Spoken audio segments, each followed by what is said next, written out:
As training camp begins, both New Orleans Saints quarterback candidates have legitimate shots at becoming the team's starter. We got all that and a little bit of lagniappe for you on today's episode of Locked On Saints.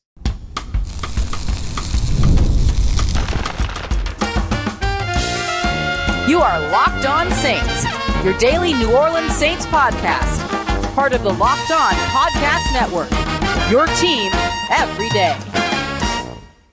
What is good, Who Dat Nation and Who Dat family? I am your host, your friend, Ross Jackson, New Orleans native, your New Orleans Saints expert and credentialed member of the media covering those New Orleans Saints as a Saints beat writer over at LouisianaSports.net. And on today's episode of Locked On Saints, we're going to continue our deep dive into offensive personnel packages, taking a look at the two tight end sets and what that could mean for the New Orleans Saints in 2025. And we're going to kick everything off taking a look at a pair of quarterback battles, starting off with the starters who are ready to finally get started with this quarterback battle in earnest, with both candidates having a real shot at the starting job. We appreciate you very much, as always, for making us your first listen and being an everydayer here on the show, which is a proud part of the Locked On Podcast Network, your team every day. Today's episode brought to you by our friends over at Game Time. Download the Game Time app, create an account, and use the promo code LOCKEDONNFL to get $20 off of your first purchase. Terms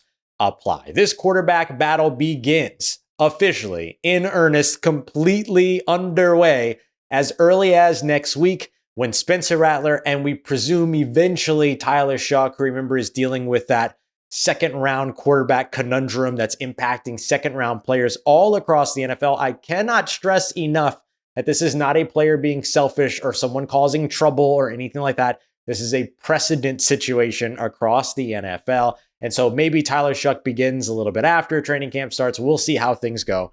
But the Tyler Shough, Spencer Rattler, Tyler Shough quarterback battle is officially about to be underway in earnest. Now, let's be real. These two players have been competing since the moment that Tyler Shough was drafted, and Tyler Shough organized a throwing session out at Tulane, and then Brandon Cooks had a throwing session with Spencer Rattler before organizing a larger throwing session with Tyler Shough and Jake Haener and Hunter Deckers and receivers. And now Spencer Rattler has created a multi-day throwing session alongside Chris Olave and Rashid Shaheed, which has been ongoing over in Arizona. These guys have been battling it out in OTAs, battling it out in mandatory minicamps, and finding other ways to make sure that they're establishing themselves as leaders, putting themselves in the best position moving forward. And honestly, great, good, excellent, because I think Saints fans have kind of been bearing witness to, over the course of the past couple of years, a quarterback that didn't necessarily buy in to the team, that didn't necessarily feel like he ever bought into the community. And now you have two quarterbacks that are fighting tooth and nail to do so.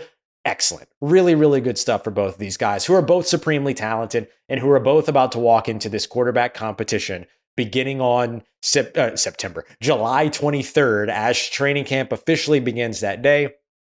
Rookies and veterans will report the day before on the 22nd, but training camp will begin on the 23rd, and that's going to give these guys full opportunity and full advantage to be able to step in, walk in, and begin to compete on a daily basis, catching a rhythm, getting into the swing of things, all that, learning and executing this new offense, owning and operating this offense as well, and working with head coach Kellen Moore and quarterback coach Scott Tolzien and offensive coordinator Doug Nussmeier, who are all former NFL quarterbacks themselves.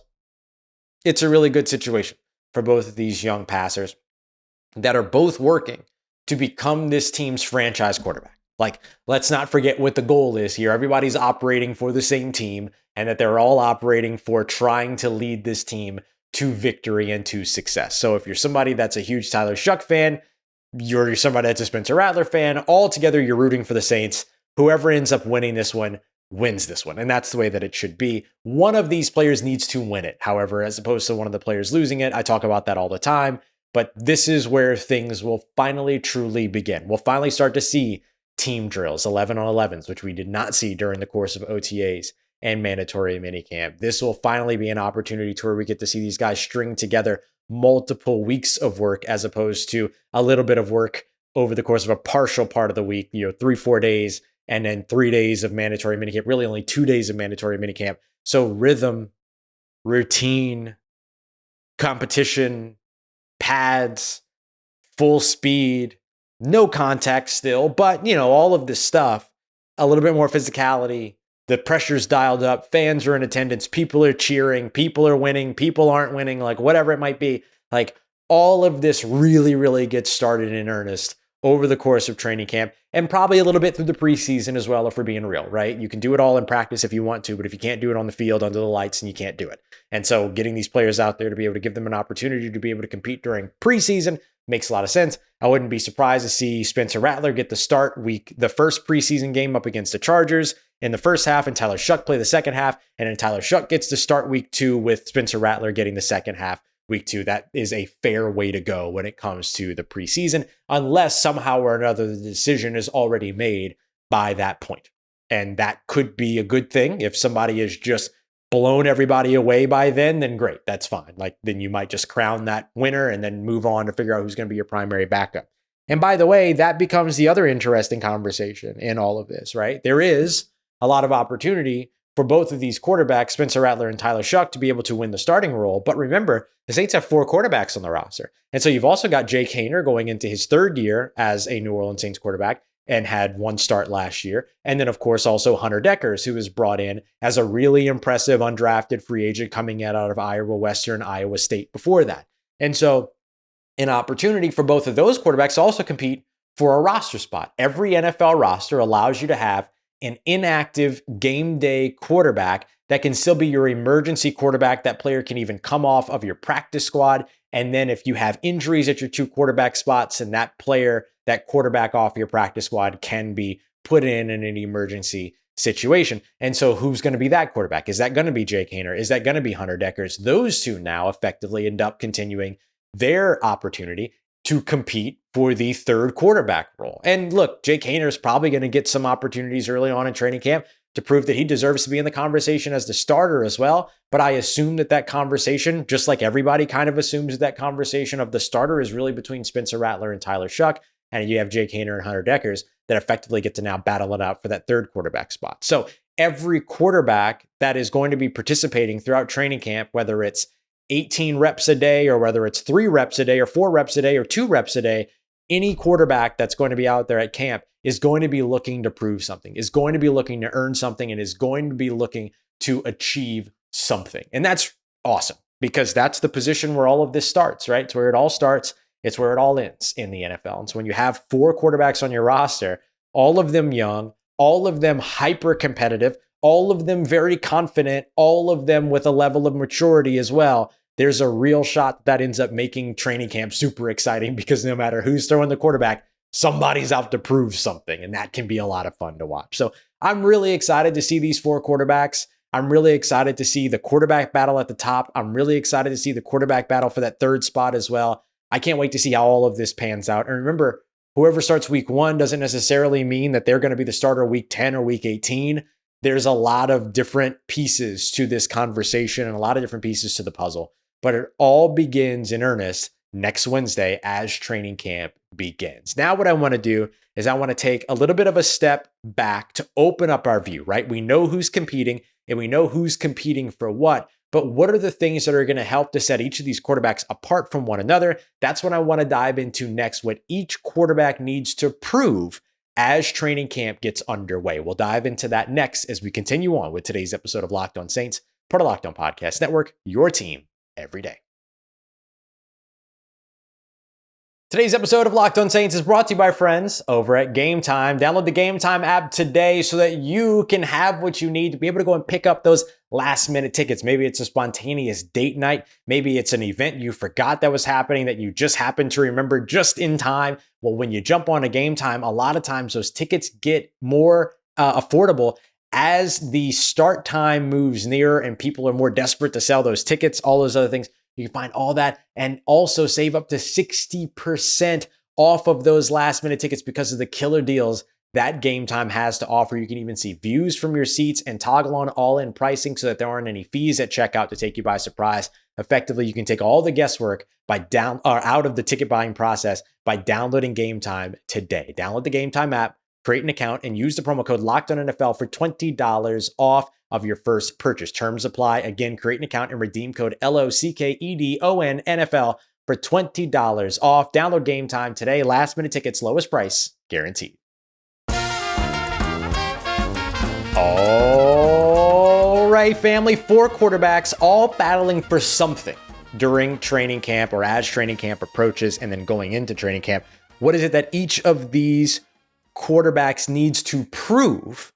That's what I want to dive into next. And I want to start off with Spencer Rattler. The reason why I'm starting off with Spencer Rattler is because he and Tyler Shough are the ones that are most firmly entrenched in the starting quarterback conversation. And Spencer Rattler's got the seniority. So you already know that he kind of gets a little bit of an edge as a guy that has a year of NFL experience. So what is it that he has to prove going into 2025? And please know, I'm using the has to prove moniker as an easy translatable way of discussing what it is that these guys need to showcase throughout. None of these guys need to prove anything to anybody, but there is a little bit of a chip on all 4 of these guys' shoulders.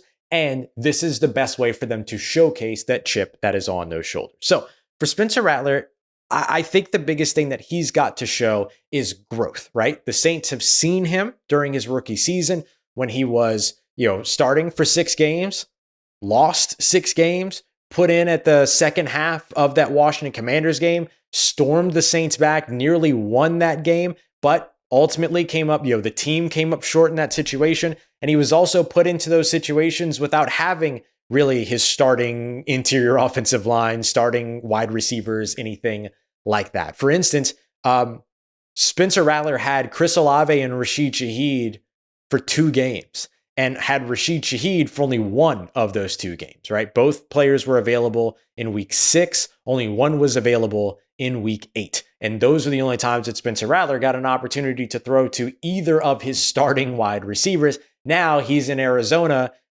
pulling together or organizing, that's what I was looking for, organizing throwing sessions with both of those guys because there were 13 passing attempts between Spencer Rattler and those 2 receivers, of which only 5 were caught for 65 yards last season. Not a lot of chemistry got to be built in the throes of the NFL season last year because there was no interior offensive line. There were struggles in the run game. There were struggles keeping everybody healthy and everything like that. And so now you're getting an opportunity for Spencer Rattler to build that chemistry. If you can do that, then it allows you to be able to be a little bit more comfortable maybe than you might have been last year, being the guy that didn't install the offense during training camp, being the guy that was kind of made to compete all the way down till the last minute when you were named the starting quarterback, all that kind of stuff. It was all very weird handling of that situation last year.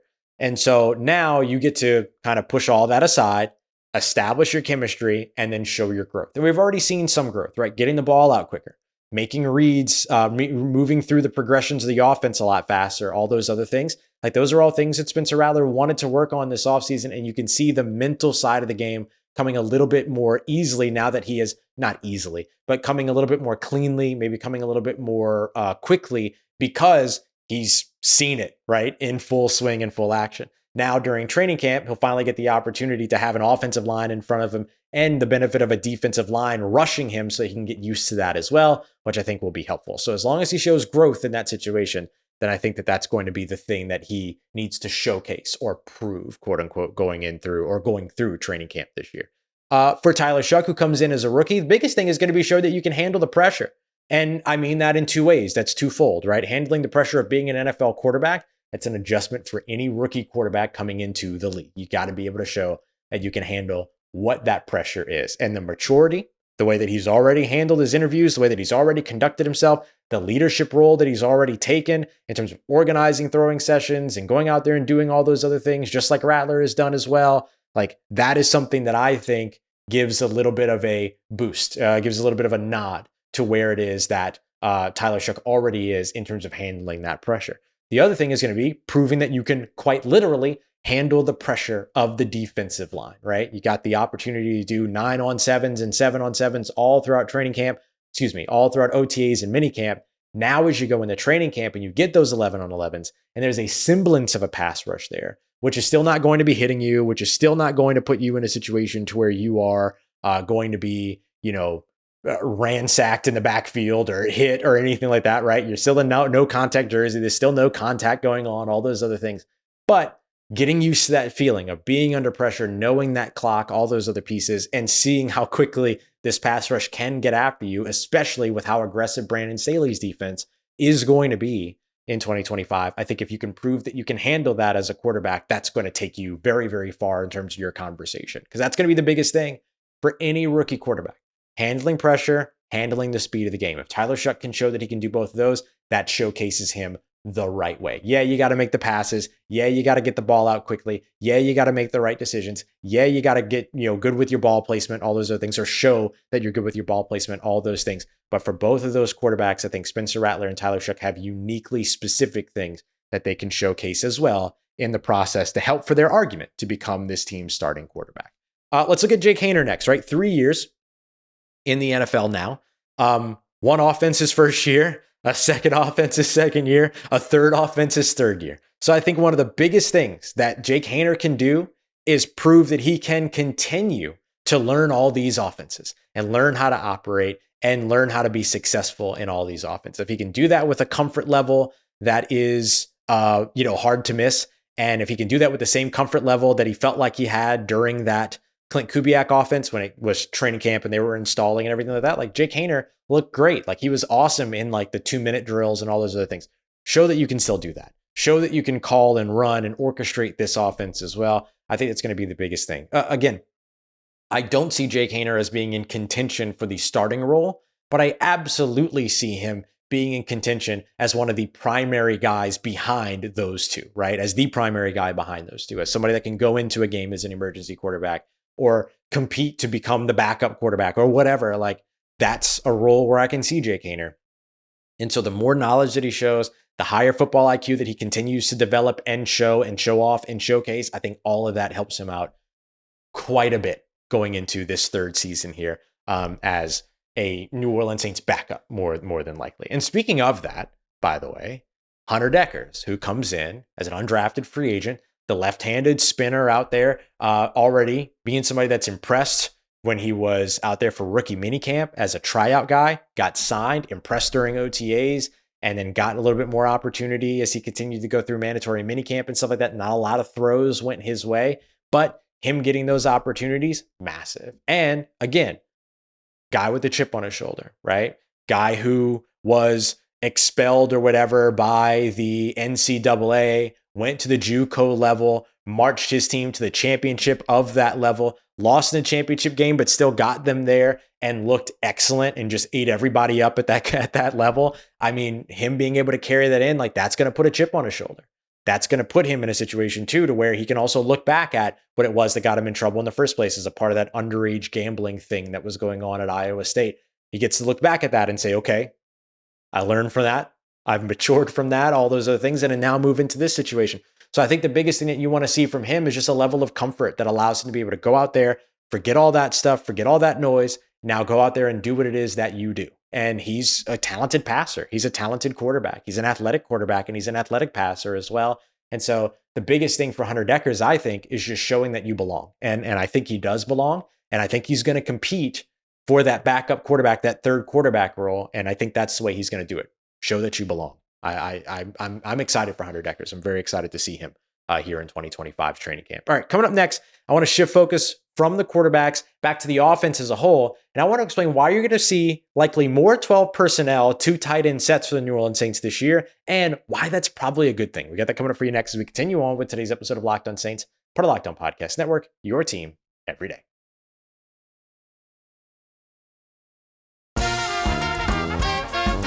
Let's get it, Who Dat Nation. The New Orleans Saints are likely, it looks like, under Kellen Moore in 2025 to run as many 2 tight end sets as they did under Clint Kubiak last year in 2024. However, it looks like they're going to utilize those snaps a lot differently and should be far more effective based on what Kellen Moore has done in the past. Let's break it all down as we continue our deep dive on what the New Orleans Saints offense might look like in 2025.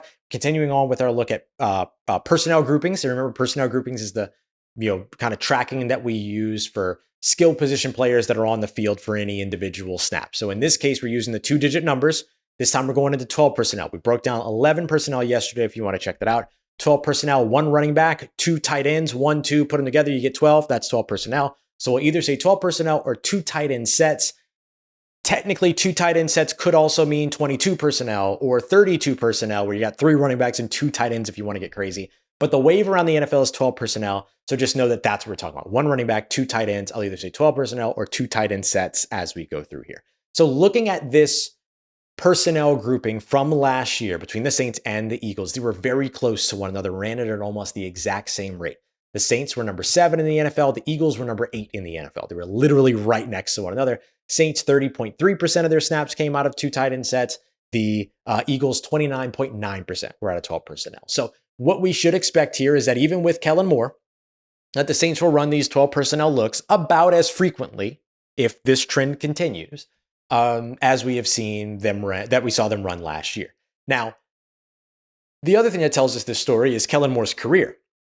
Kellen Moore began as an offensive coordinator and offensive play caller in 2019 with the Dallas Cowboys. At that time, he used only 18.5% of his snaps coming out of 12 personnel. But then the next year, they went up to 21.2. And that went up to 22.2. Then that went up to 22.4 in his last year with the Dallas Cowboys in 2022. Then in 2023 with the Los Angeles Chargers, 22.4 again. And then last year, career high at 29.9. Now, you don't need to remember all those numbers.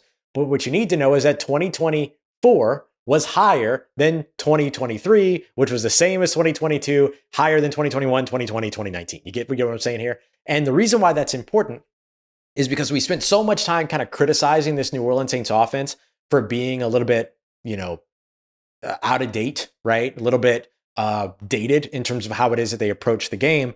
And then they made that change from Pete Carmichael to Clint Kubiak last year in an attempt to capture a little bit more modernity in the game. And now they're doing something similar here with Kellen Moore, as is evidenced by this trend. More 12 personnel every year of Kellen Moore's play calling experience that matches what the NFL is doing right now across the league. This matches the NFL trend.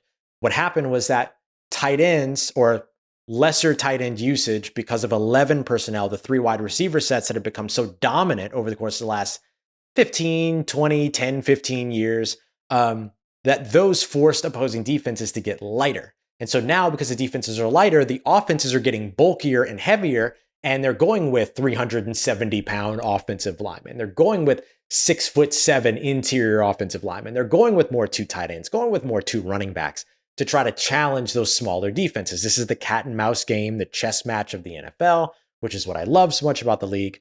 And now what you're seeing is the NFL kind of responding to that again. And so we'll continue to see this, right? Eventually, these defenses are going to get bigger to counteract this. Then offenses are going to get smaller and you see more explosivity and all these other things. And so all that's on the way, but it's really interesting to see. The good news is that the Saints are on the right side of the trend here. They're doing the thing that the rest of the NFL is doing, which is important because the reason why the rest of the NFL is doing it is because it works. And so it's a good thing to see this. Now let's get out of the frequency conversation and into how these plays were actually utilized. So for the Saints, they were number 3 in the NFL in passing attempts last year out of these 12 personnel, 2 tight end sets, while the Eagles were number 18. That trend of one team on top and one team just below the middle of the pack flips on its head once you take a look at the rushing attempts, where the Eagles were number 1 in rushing out of 12 personnel and the Saints were number 19. So you see the two completely flip that way. So what that tells us is that Kellen Moore coming into 2025 might be more likely to run out of 12 personnel, which is the way that these 2 tight end sets are typically utilized, while the Saints last year were very active in throwing out of those 12 personnel sets. They use that as a passing formation as opposed to what the NFL typically does, which is a rushing formation. So then we get out of frequency and distribution, and let's take a look at efficiency, right? These are all the key things that we're looking at when it comes to these. And so my favorite stat to use for efficiency is expected points added, EPA. And so what this does is that it takes into consideration game context. So like a 4-yard pass is more valuable on 3rd and 3 than it is on 1st and 10. And it takes into consideration things like score and clock as well. So 2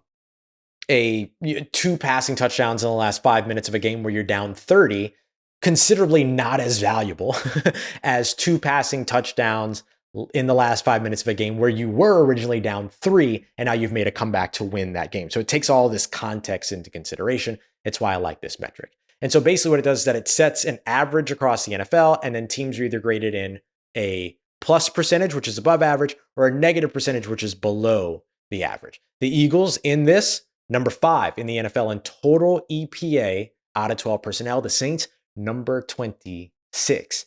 Now that's total offense. We can split this up and look at passing versus rushing again. The Eagles, 15th, middle of the pack, but the Saints, 31st, second to last in the passing game. So yeah, the Saints might have thrown the ball a ton out of 12 personnel comparatively to the rest of the NFL. However, they were well below the average and were one of the worst teams in terms of the efficiency on those plays. Now we can take a look at rushing EPA, both teams in the top 10, but the Eagles were number 1, with the Saints at number 9, meaning there's still a ceiling to meet. So I think that what that tells us is that the Saints will probably see similar frequency of 12 personnel plays, but they'll be utilized in a different way, maybe more rushing than passing. And certainly it looks like they're on their way to greater efficiency if Kellen Moore can continue the success that he has already been building out of 12 personnel. So that's what I'm expecting for 2025. All right, coming up in tomorrow's episode, we'll continue our deep dive. We'll take a look at 21 personnel to where we see 2 running backs on the field. Will we see more of that? And we're also going to be taking a look on Wednesday, our Locked On NFL Top 100 premieres over at Locked On Sports Today. We'll react to that on Thursday, but make sure you go and check that out. 10:30 a.m. Eastern time. All right. We appreciate you very much, as always, making us a part of your day, part of your routine, for saying yes to me and the show. If you see me, please say hi. If you need anything else around your New Orleans Saints in between these episodes, make sure you follow me on your favorite social media at Ross Jackson, NOLA. Hit me up. Let me know what the family's doing. Let me know how you're living. Let me know how you're momming them. And of course, trust Who Dat Nation. I'll holla at you.